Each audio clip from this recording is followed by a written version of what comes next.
All right. What's up, guys? I know it's been a long time no see, but I've been putting in a little bit of time in New World. Definitely enjoying what I can of it, getting a little stale of it. But when the PTR came out, I was all over it. I think I put like at least like almost 48 hours into the PTR testing stuff, and wanted to make a little video of some of my findings and some things that could change. The number one thing that was felt on the PTR was that the healing nerf is insane. The reduction of the reduction of just the cooldown and the amount that potions heal you for is a big notice. It definitely does come into play a lot as far as when fighting outnumbered. You can't really rely on your potions because they kind of don't heal you for anything. There's a lot more plague in the game with the blunderbuss artifact, which is very strong, and the DG artifact here, which also has a lot of dots of damage over time. The thing that I was most interested in was of course, the greatsword artifact. So it was a thing I put a lot of testing into. We'll go over that a little bit more. There were a lot of bugs on the PTR as well, mainly bugs that messed up your stats. Magnify is definitely a big issue that has to be addressed. It allows you, if you are a split stat weapon, it allows you to not really go like 200. It'll automatically try to modify it. And if you're trying to run 200 health, if you're even close to the base of one of your other stats, it'll just throw it all into health.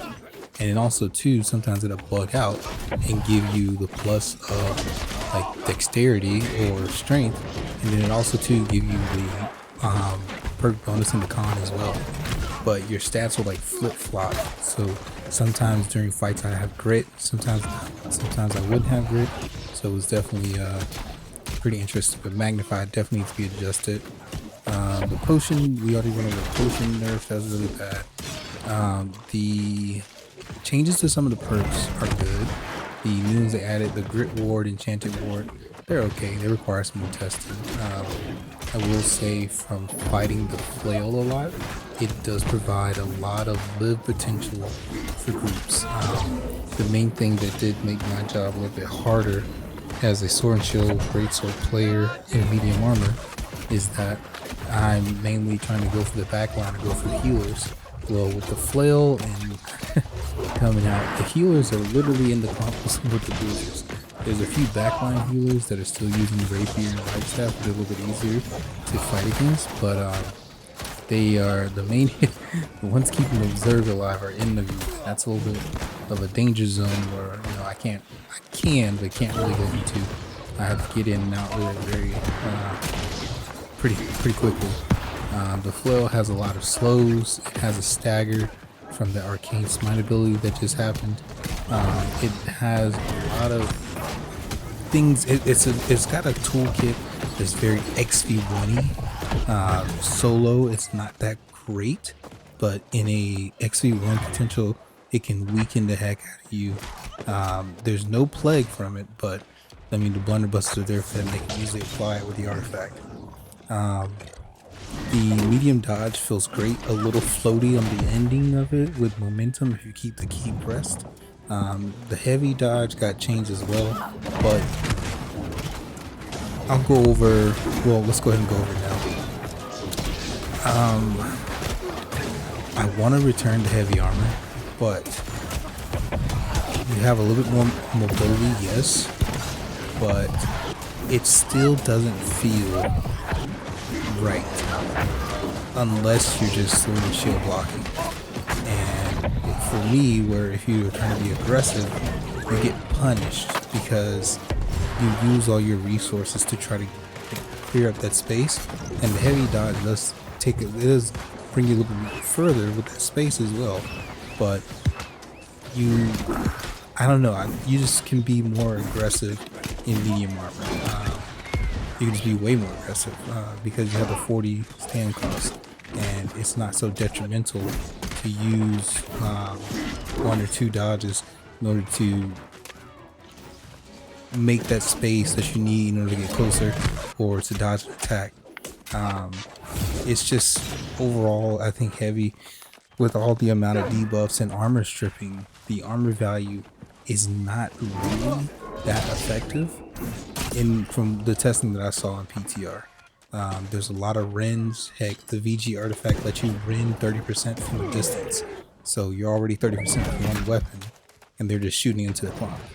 So, and unless you're playing Great Axe Warhammer, where you can use the greatsword perks effectively, stacking with their weapon tree perks, then it's not that effective to be on clock. So, Heavy Bruiser I think has a place, but the greatsword is a weird weapon when you pair it with heavy. The main reason why I did leave heavy with greatsword in season 2 is because the damage got nerfed.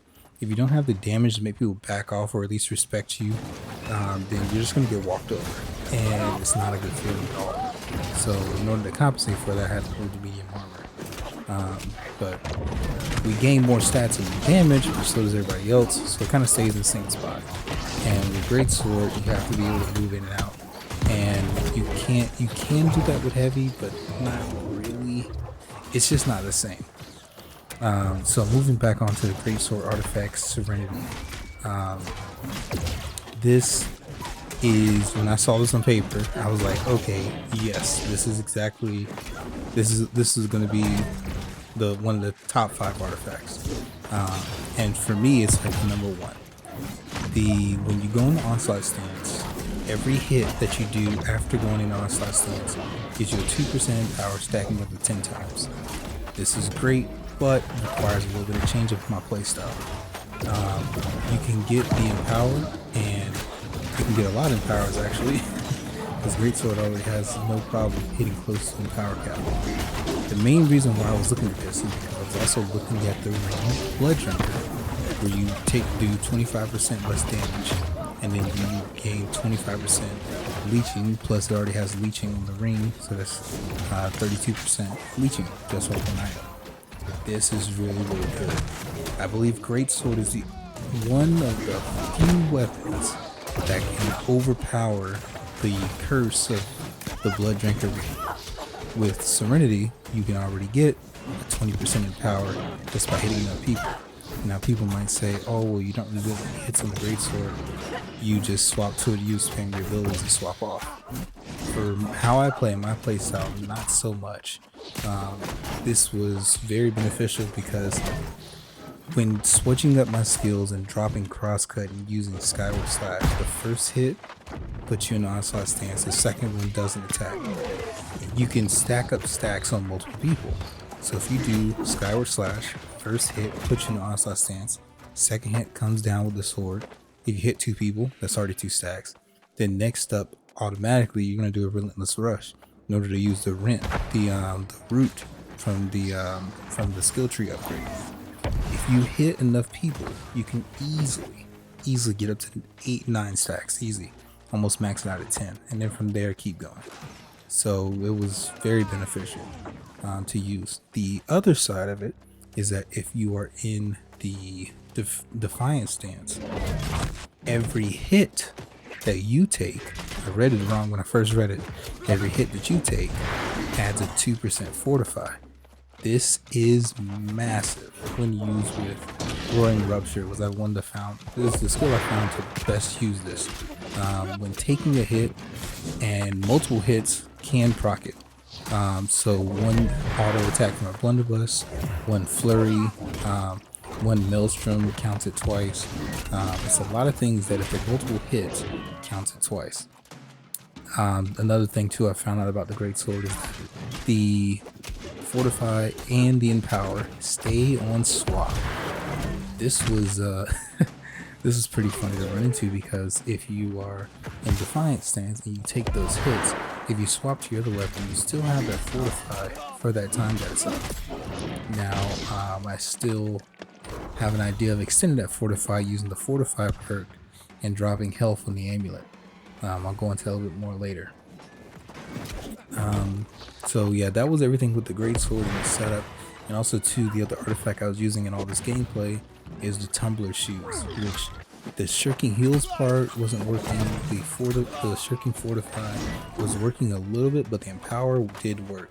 So you'll see I don't have any other kind of Shirking empower, anything like that on the on my gear because it was PTR. We couldn't really get what we wanted, but that was definitely working, and also too helps compensate for the ring doing negative 25% damage, which is not counted as base damage.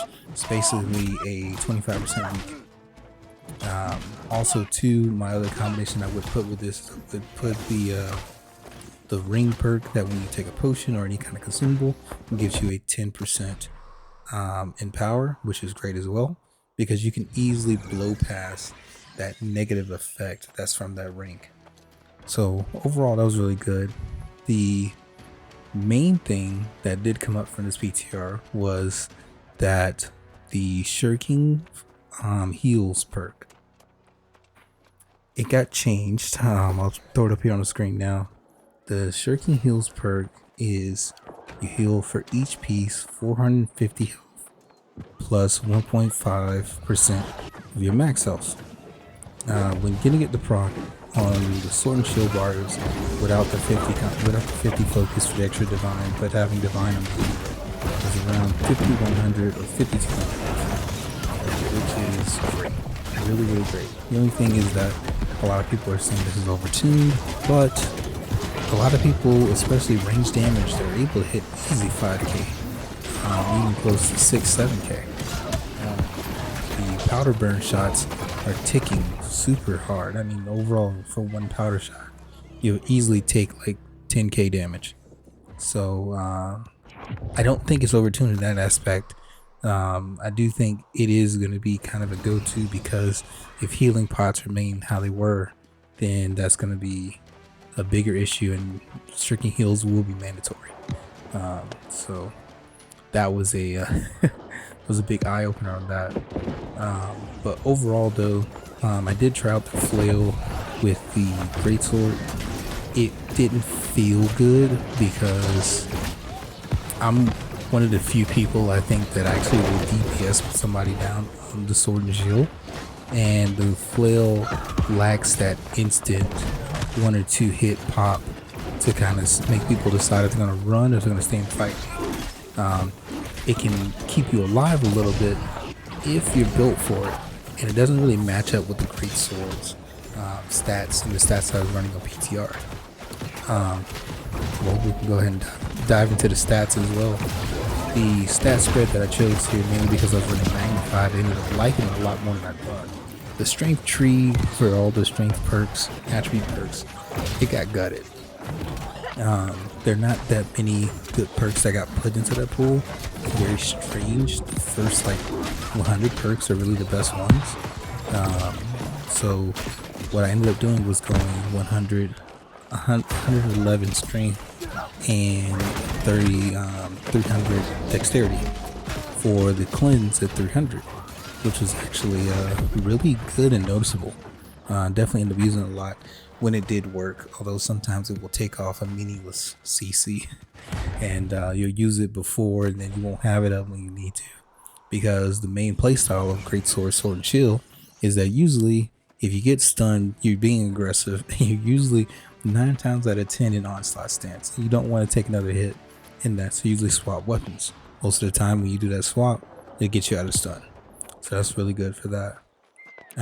Yeah, but the dex perks, they have a lot of good damage bonuses, which also can counteract the blood drinker ring. So I was definitely liking that overall setup. Another thing too with the blood drinker ring is that it does heal off dots. That was pretty cool to see. Another thing that I did notice was the shields. The shields, they have another perk for the round shield called aggression or something like that, where you get 4.7% base damage increase. So I don't know, I was not able to properly test if that works on the offhand, which would be the greatsword for me, but if it does, that's great. But even though it works on the sword and shield using leadership, another empower to kind of counteract that, sword and shield already has a bunch of empowers. So that's why I really like the blood drinker ring, because the leeching effect you were getting from it was healing a lot. But as far as the PTR went, I was able to grind up enough PvP track in order to get a full set of Shirking heals, and that was doing amazing. I'll try to have some of those duels up here on the screen so you can check it out and see. But in a 1v1, it's broken, absolutely broken. When it comes to fighting out number, where people have plague, disease, healing reduction, it's fine. I don't even think you're gonna see it like until wars, because the amount of damage people can output now is insane. The Void Great Axe is easily hitting for 2k a swing, like easily.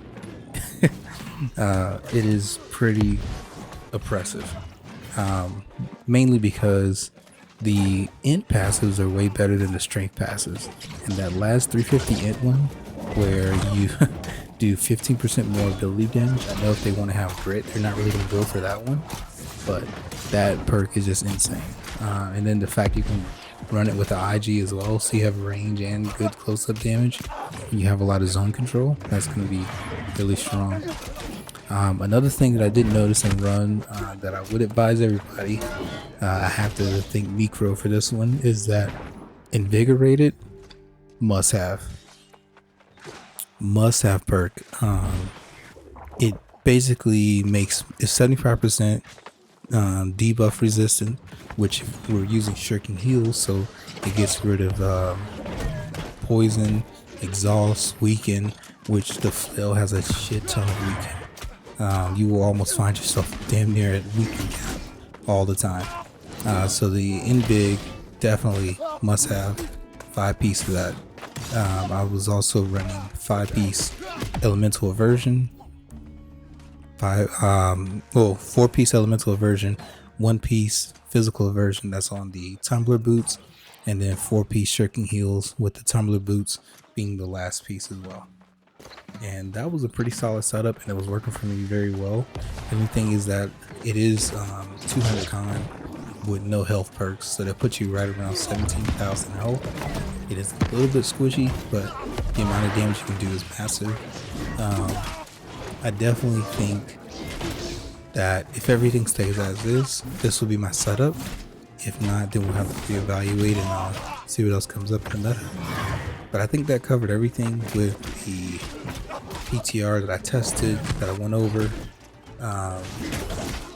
There are some other artifacts that if they have another PTR, I'll be glad to test out, and we'll just go ahead and go from there.